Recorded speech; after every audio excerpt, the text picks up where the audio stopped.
ദൈവത്തിന് മഹത്വം ഉണ്ടാകട്ടെ. ഇത്രത്തോളം ദൈവം നമ്മെ സഹായിച്ചു, ഇത്രത്തോളം ദൈവം നമ്മെ നടത്തി. ദൈവത്തിൻ്റെ അളവറ്റ കൃപ നമ്മുടെ മേൽ പകർന്നു. ദൈവം നമ്മുടെ പക്ഷത്തിലായിരുന്നെങ്കിൽ വെള്ളം നമ്മെ മുക്കിക്കളയുമായിരുന്നു, തീ നമ്മെ ദഹിപ്പിച്ച് കളയുമായിരുന്നു. എന്നാൽ പെരുവെള്ളം നമ്മുടെ മീതെ കവിഞ്ഞു വരാതെ നമ്മളെ പരിപാലിച്ച അത്യുന്നതനായ ദൈവത്തിന് എല്ലാ മഹത്വവും നമുക്കർപ്പിക്കാം. ഇഹലോകത്തിലേക്ക് നാം ഒന്നും കൊണ്ടുവന്നിട്ടില്ല, ഇവിടെ നിന്ന് നാം ഒന്നും കൊണ്ടുപോവുകയുമില്ല.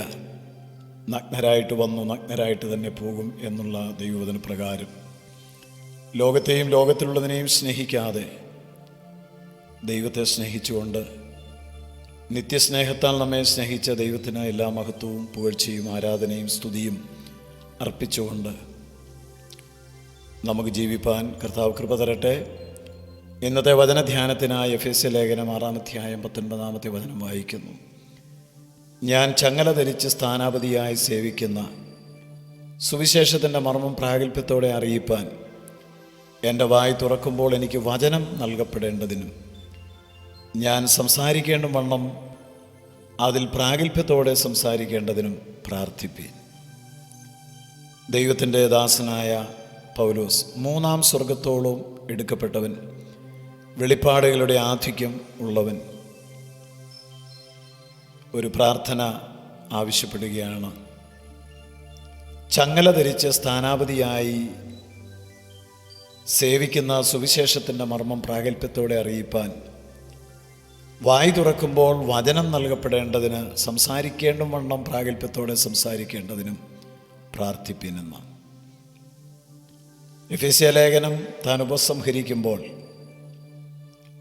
മറ്റുള്ളവരോട് താൻ ആവശ്യപ്പെട്ട ഒരേ ഒരു കാര്യം, എനിക്ക് വേണ്ടി എൻ്റെ ശുശ്രൂഷയുടെ പൂർത്തീകരണത്തിന് വേണ്ടി ദൈവത്തിൻ്റെ വചനം എൻ്റെ നാവിൽ ദൈവം നൽകേണ്ടതിന് വേണ്ടി പ്രാർത്ഥിക്കണം. പലവട്ടം പട്ടിണി, പൈതാഹം ഇതെല്ലാം പൗലോസ് അനുഭവിച്ചു. പല പ്രാവശ്യം താൻ തടവിൽ കിടന്നു. ഒരുപാട് ആരോഗ്യ പ്രശ്നങ്ങൾ തനിക്കുണ്ടായതായി നമുക്ക് മനസ്സിലാക്കാം. എന്നാൽ അതിനൊന്നും വേണ്ടി നിങ്ങൾ പ്രാർത്ഥിക്കണം എന്ന് പരസ്യമായിട്ട് ആവശ്യപ്പെടാതെ, ഞാൻ ചങ്ങല ധരിച്ച് സ്ഥാനാപതിയായി ആരെ സേവിക്കുന്നോ ആ ദൈവത്തിൻ്റെ വചനം ഞാൻ വായ് തുറക്കുമ്പോൾ എനിക്ക് നൽകപ്പെടേണ്ടതിന് പ്രാർത്ഥിപ്പിനെന്നാണ് പറഞ്ഞിരിക്കുന്നത്. ഇവിടെ പൗലോസ് തന്നെ പരിചയപ്പെടുത്തുന്നത്, വിശേഷിപ്പിക്കുന്നത് ചങ്ങല ധരിച്ച സ്ഥാനാപതി എന്നാണ്.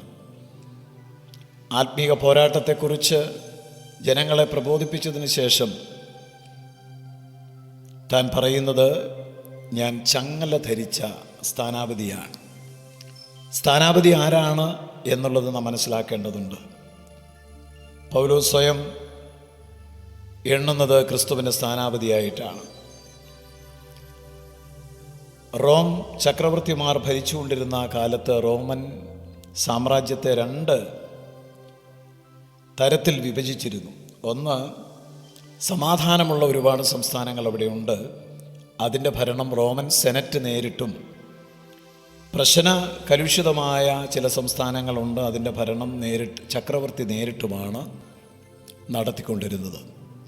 റോമൻ സെനറ്റ് സമാധാനമുള്ള സംസ്ഥാനങ്ങളുടെ കാര്യങ്ങൾ നോക്കി നടത്തുമ്പോൾ പ്രശ്നകലുഷിതമായ അക്രമങ്ങളും ബഹളങ്ങളും ലഹളകളും ഒക്കെ ഇടയ്ക്കിടയ്ക്ക് ഉണ്ടാകുന്ന സംസ്ഥാനങ്ങളുടെ ഭരണം നേരിട്ട് നടത്തിക്കൊണ്ടിരുന്നത് ചക്രവർത്തിയായിരുന്നു. അങ്ങനെ ചക്രവർത്തി നേരിട്ട് ഭരിക്കുന്ന പ്രവിശ്യകളിൽ പട്ടാള ക്യാമ്പുകളുണ്ട്. അവിടെ ചക്രവർത്തിക്ക് പകരം ആ സംസ്ഥാനത്തിൻ്റെ ഭരണകാര്യങ്ങൾ നിർവഹിക്കുവാൻ ചക്രവർത്തി നിയമിക്കുന്ന പ്രതിപുരുഷനെയാണ് സ്ഥാനപതി എന്ന് വിശേഷിപ്പിച്ചിരിക്കുന്നത്. റോമൻ ചക്രവർത്തി, റോമൻ കൈസർ നേരിട്ട് നിയമിക്കുന്ന ഈ സ്ഥാനപതിക്ക് വലിയ അധികാരങ്ങളാണുള്ളത്. ഒരു സ്ഥാനപതി താൻ ഏത് സംസ്ഥാനത്താണോ ഭരണം നടത്തുവാൻ വന്നിരിക്കുന്നത് അവിടെയുള്ള കാര്യങ്ങളുമായിട്ട് ബന്ധം പുലർത്താതെ തന്നെ അയച്ച രാജാവിൻ്റെ, ചക്രവർത്തിയുടെ, ആ രാജ്യത്തിൻ്റെ പ്രതിപുരുഷനായിട്ട് ജീവിക്കുന്ന മനുഷ്യനാണ് സ്ഥാനാപതി.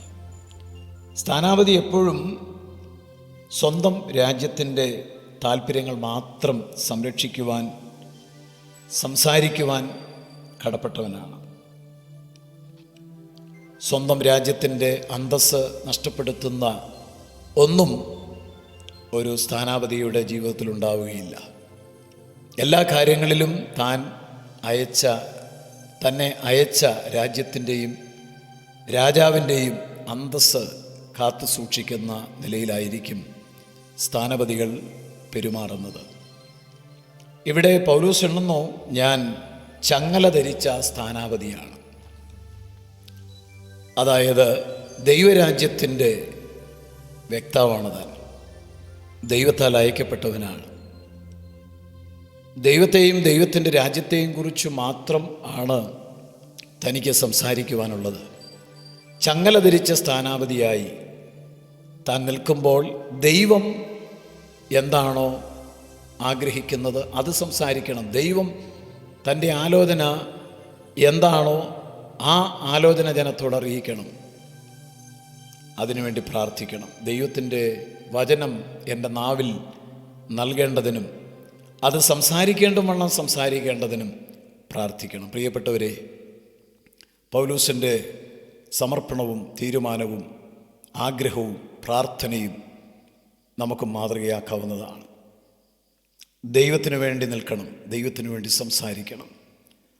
ദൈവത്തിൻ്റെ രാജ്യത്തിൻ്റെ അന്തസ്സിന് നിരക്കാത്ത ഒന്നും നമ്മുടെ ഭാഗത്തുനിന്നുണ്ടാകുവാൻ പാടില്ല.